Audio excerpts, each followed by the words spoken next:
Hello everyone, welcome back to my channel. अगर आपने channel को सब्सक्राइब नहीं किया है तो सबसे पहले सब्सक्राइब करिए ताकि हर वीडियो की नोटिफिकेशन सबसे पहले आपको मिले और आपके एग्ज़ाम की प्रिपरेशन और भी अच्छे से हो। तापसी लिमिटेड कंपनी जो है ये इनवाइट कर रही है एप्लीकेशन 55,000 इक्विटी शेयर्स के लिए और 10 रुपये मांग रही है कि 55,000 के लिए 10 दे दो। अब किस तरीके से पैसा मांगती है? 3 रुपये जो है एप्लीकेशन पे है, कह रही कि 3 रुपये जो है एप्लीकेशन पे दे देना, 5 रुपीज़ जो है वो अलॉटमेंट पे देना और बैलेंस जो भी बच रहा है वो कॉल पे मांग रही है। तो 5 3 8 तो हो गया, 2 बचा ना, तो ये कॉल पे मांग रही है। Public applied for 50,000 share which were duly allotted bye the company. Public जो है वो अप्लाई करती है 50,000 शेयर के लिए जो कंपनी अलॉट भी कर दे रही है। तो 55,000 शेयर इशू किया था कंपनी ने मार्केट में, उसमें से पब्लिक ने कितने के लिए अप्लाई किया? 50,000 के लिए पब्लिक ने अप्लाई किया है खाली। तो जितने के लिए पब्लिक ने अप्लाई किया है उतने ही शेयर बिकेगा मार्केट में, उसी से सारी एंट्री होगी। अंडर सब्सक्रिप्शन वाला केस है ये, ठीक है। तो हर एक स्टेज की 2 एंट्री होती है। उसके बाद देखिए क्वेश्चन में आगे क्या दिया है। यहाँ पे दिया है ₹2,49,000 were receive by the company on allotment.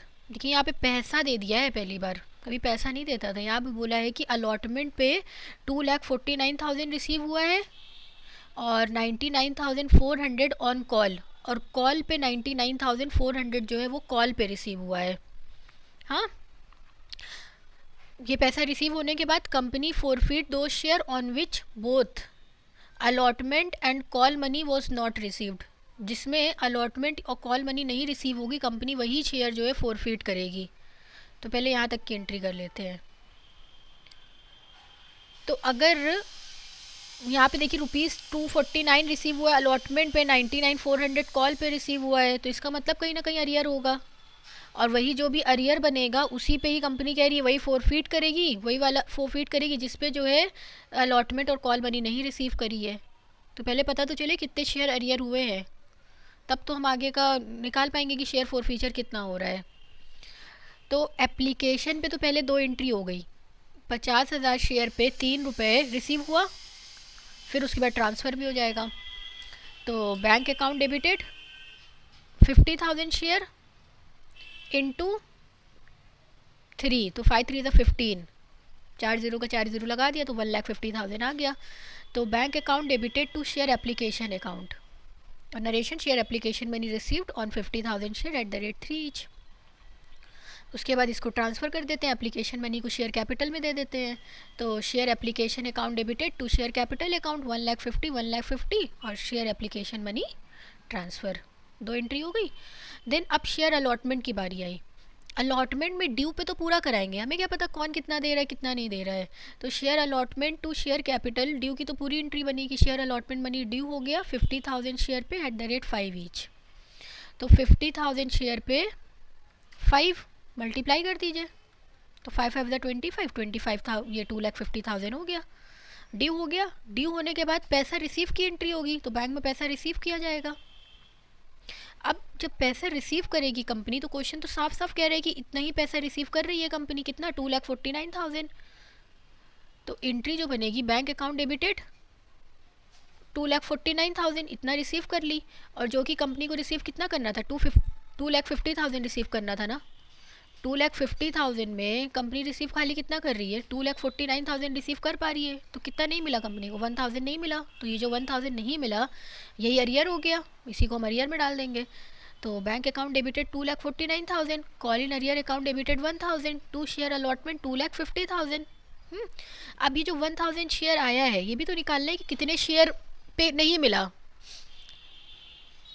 ये क्लियर पता था कि अलॉटमेंट पे 5 रुपये नहीं 5 रुपये था, अलॉटमेंट का कितना था? 5 रुपये था।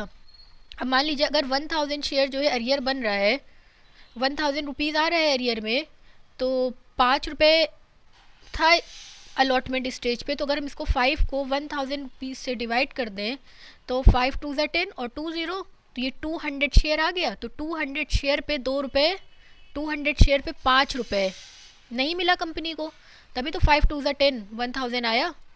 200 को 5 से इंटू करेंगे तो 1,000 आएगा। तभी तो पता चला कि 200 शेयर जो है अरियर के हैं, और वही 200 शेयर पे 5 रुपये नहीं मिले, 1000 रुपये नहीं मिले। तो एक चीज़ यहाँ से निकल आई कि अलॉटमेंट पे 200 शेयर पे पैसे नहीं मिले। कितना नहीं मिला 200 पे? 5 रुपये नहीं मिले हैं अलॉटमेंट के टाइम पे। देन फर्स्ट कॉल हो गई। अब फर्स्ट कॉल की भी हमें 2 एंट्री बनानी है ना। तो ड्यू तो पूरे पैसे से कराएंगे, हमें क्या पता कौन कितना देगा। तो ड्यू कराने के लिए 50,000 शेयर पे कह रहा था बैलेंस अमाउंट जो है कॉल पे कर लो, तो 2 रुपये आ रहा था। पर निकाला था ना कितना कॉल पे आ रहा था, यहाँ पे 2 रुपये आ रहा था कॉल पे। तो 50,000 शेयर पे जब 2 रुपये मांगेगी कंपनी तो ड्यू कराएगी तो 1 लाख रुपीज़ आएगा ड्यू में। Share call account debited to share capital account, 50,000 share into 2 तो 1 लाख आ गया। Share call money due on 50,000 share at the rate 2 each.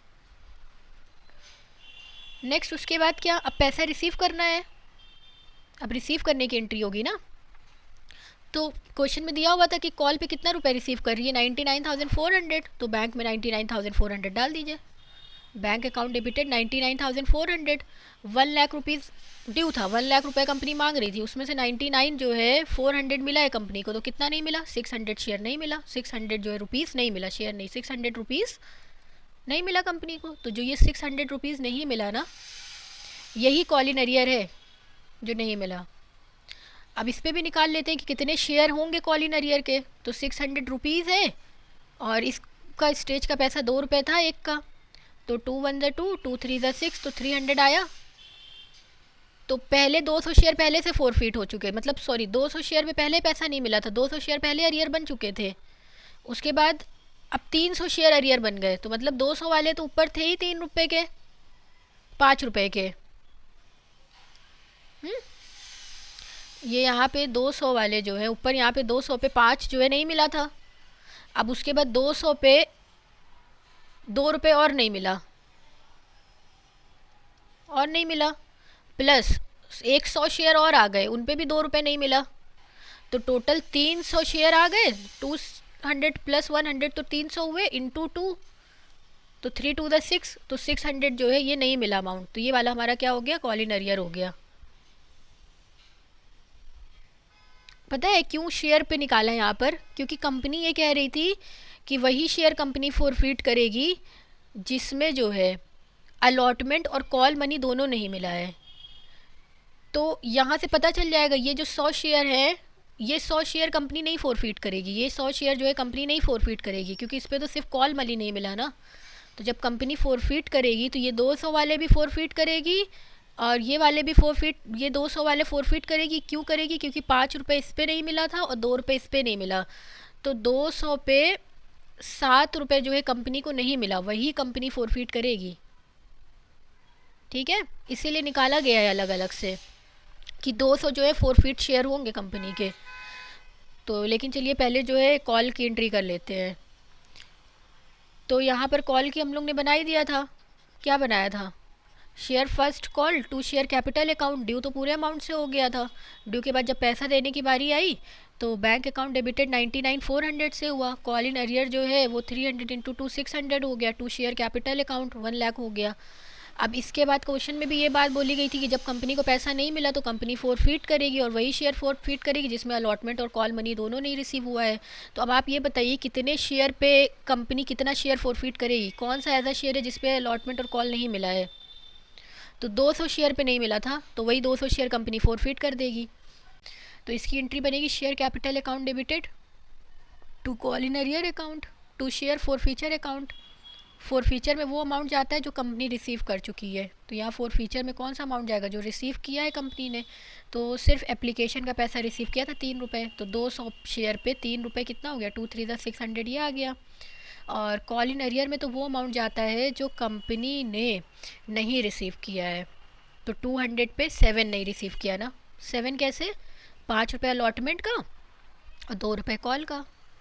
और ये 7 + 3 कितना होता है, 10 हो गया। तो 200 शेयर पे 10 जो है ये शेयर कैपिटल में चला जाएगा।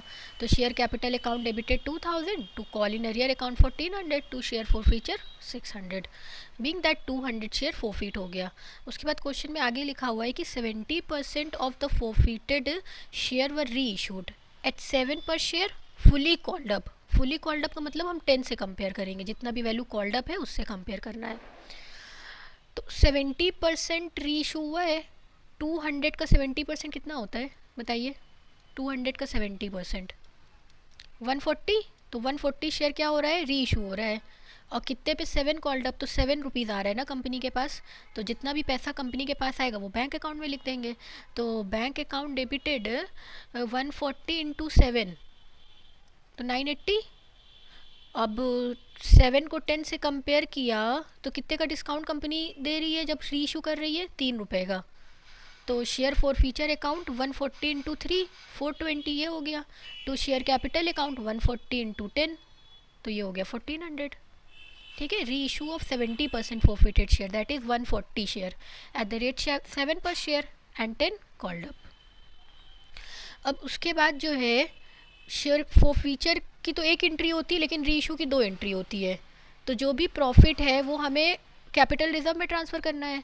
तो share forfeiture account debited to capital reserve account. Share forfeiture account debited to capital reserve account. अब यहाँ पर कितना अमाउंट जाएगा वो भी तो इम्पोर्टेंट है ना। देखिए ज़ीरो लिखा है यहाँ, लेकिन ज़ीरो आएगा कैसे?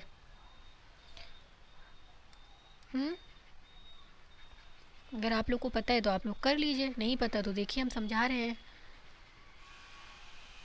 Share for feature 200 share for feet हुए थे, कितना रुपए अमाउंट आया था? जब भी फॉर फीचर होता है तो ये कंपनी का होता है प्रॉफिट। 200 शेयर पे कंपनी कितने का प्रॉफिट मिल रहा है? कंपनी कितना रुपए जब्त कर पा रही है? 600 रुपये जब्त कर पा रही है। तो वही यूनिटरी मेथड लगा के अगर आप करेंगे कि एक शेयर पे कंपनी कितना प्रॉफिट कमा रही है, तो 600 को डिवाइड करेंगे 200 से, इंटू 1 कर देंगे तो 1 शेयर का प्रॉफिट आ जाएगा। और अगर हमें 140 शेयर का निकालना है, क्योंकि 140 री इशू हो रहे हैं ना, तो 600 को डिवाइड कर दें 200 से, इंटू कर दें 140 से, तो 140 शेयर का प्रॉफिट आ जाएगा। ठीक है, तो 0 से 0 काटिए, ये 0 से ये 0 कटा, 2 1 ज़ा 2 हो गया, 2 7 ज़ा 14 हो गया, 7 6 ज़ा 40 हो गया, 42 हो गया, और ये एक 0 और था तो 420 हो गया।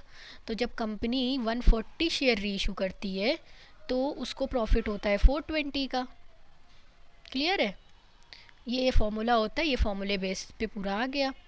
उसके बाद जो है इसको रब कर देते हैं पहले।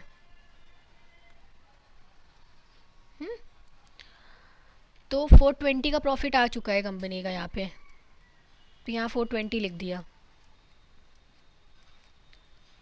और ये फार्मूला भी है, अगर आपको ऐसे नहीं समझ आ रहा तो फॉर्मूले से याद कर लीजिए कि जब भी कंपनी जो है कोई शेयर फॉरफीट करती है तो उस पर कुछ ना कुछ प्रॉफिट तो होगा ना, उसे कुछ ना कुछ तो अमाउंट में जाएगा।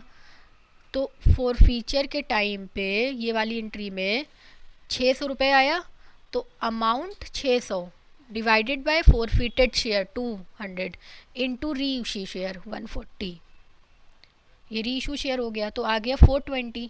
अब इसके बाद लेस करना होता है ये जो डिस्काउंट होता है, जब कंपनी री इशू करती है शेयर तो कुछ ना कुछ डिस्काउंट देती है। तो यहाँ पर कंपनी ने कितने का डिस्काउंट दिया था? 3 रुपये का, जो कि 420 420 का था ना डिस्काउंट। तो अब 420 का डिस्काउंट भी दे दिया कंपनी ने, तो ये 420 यहाँ से माइनस करिए, तो अब कितना बचा कंपनी के प्रॉफिट? कितना रिजर्व में आया? 0 रुपये आया ना, कुछ नहीं आया। तो ज़रूरत नहीं थी एंट्री बनाने की, लेकिन अगर बना दिया तो यहाँ 0 0 लिख दीजिए, काम ख़त्म हो गया। ठीक है, अभी इसके बाद एक चीज़ और बची है क्वेश्चन में, ये है कि कंपनी जो है ना share issue expense right of कर रही है, तो उसकी जो जनरल एंट्री वो हम लोग नेक्स्ट वीडियो में कर लेंगे। ठीक है, आगे। तो अगर आपको वीडियो अच्छी लगी हो तो प्लीज़ वीडियो को लाइक करिएगा, चैनल को सब्सक्राइब करिए और अपने फ्रेंड्स के साथ ज़रूर शेयर करिए। आपके कोई भी सजेशन हो तो आप कमेंट सेक्शन में दे सकते हैं। Thank you so much.